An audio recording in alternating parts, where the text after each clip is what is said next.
America और Israel के हमलों के बाद जहां पूरी दुनिया को लगा था कि ईरान दबाव में आ जाएगा, वहीं तेहरान ने इस जंग को अपने तरीके से मोड़ दिया है।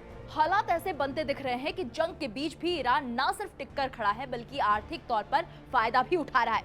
ईरान फायदा उठा रहा है, लेकिन कुछ इस्लामिक देश ऐसे हैं जिनको तगड़ा झटका लगा है।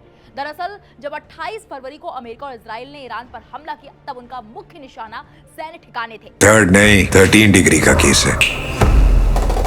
माल मैंने ही चुराया है, पीपल के नीचे दबाया। हवालात की हवा अच्छों को सुधार देती है। शुक्ला समर कूल कूलर, हवा अच्छी है, ठंडक सच्ची है। समर कूल, लाइफ बनाए वंडरफुल।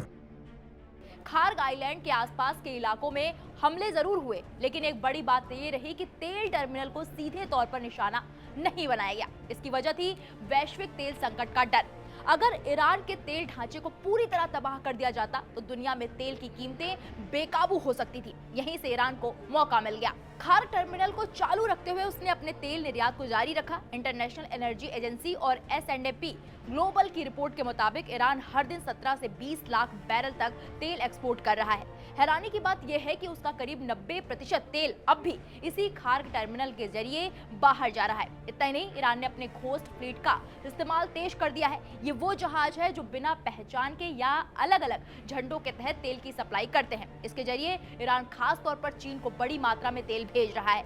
यानी प्रतिबंधों और हमलों के बावजूद उसकी सप्लाई चेन पूरी तरह टूटी नहीं है। अब बात करते हैं होर्मुज स्ट्रेट की। ये वही समुद्री रास्ता है जहां से दुनिया के बड़े हिस्से का तेल गुजरता है। इस अहम रास्ते पर ईरान की पकड़ पहले से ही मजबूत रही है, लेकिन जंग के बाद उसने यहां अपनी मौजूदगी और बढ़ा दी है। रिपोर्ट्स के मुताबिक इस रास्ते से गुजरने वाले विदेशी जहाजों से ईरान मोटा टोल वसूल रहा है, जो करीब 16.5 करोड़ रुपए तक बताया जा रहा है। यानी एक तरफ जंग जारी है, दूसरी तरफ इसी जंग के बीच ईरान कमाई के नए रास्ते भी खोल रहा है।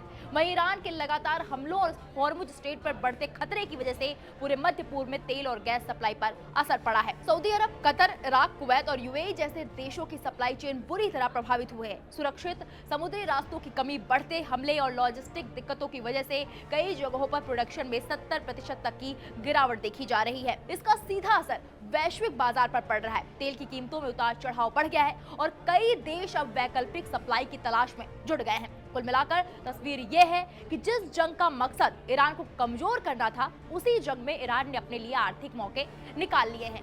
खार्ग टर्मिनल से जारी निर्यात, घोस्ट फ्लीट के जरिए सप्लाई और होर्मुज स्ट्रेट पर बढ़ती पकड़, ये सब संकेत दे रहे हैं कि ईरान सिर्फ सैन्य ही नहीं बल्कि रणनीतिक और आर्थिक मोर्चे पर भी जवाब दे रहा है। अब देखना ये होगा कि अमेरिका और इजराइल इस बदलते समीकरण का जवाब कैसे देते हैं, क्योंकि ये जंग अब सिर्फ हथियारों की नहीं बल्कि तेल और ताकत की भी बन चुकी है। इस मामले पर आपकी क्या राय है, हमें कमेंट बॉक्स में जाकर जरूर बताइएगा।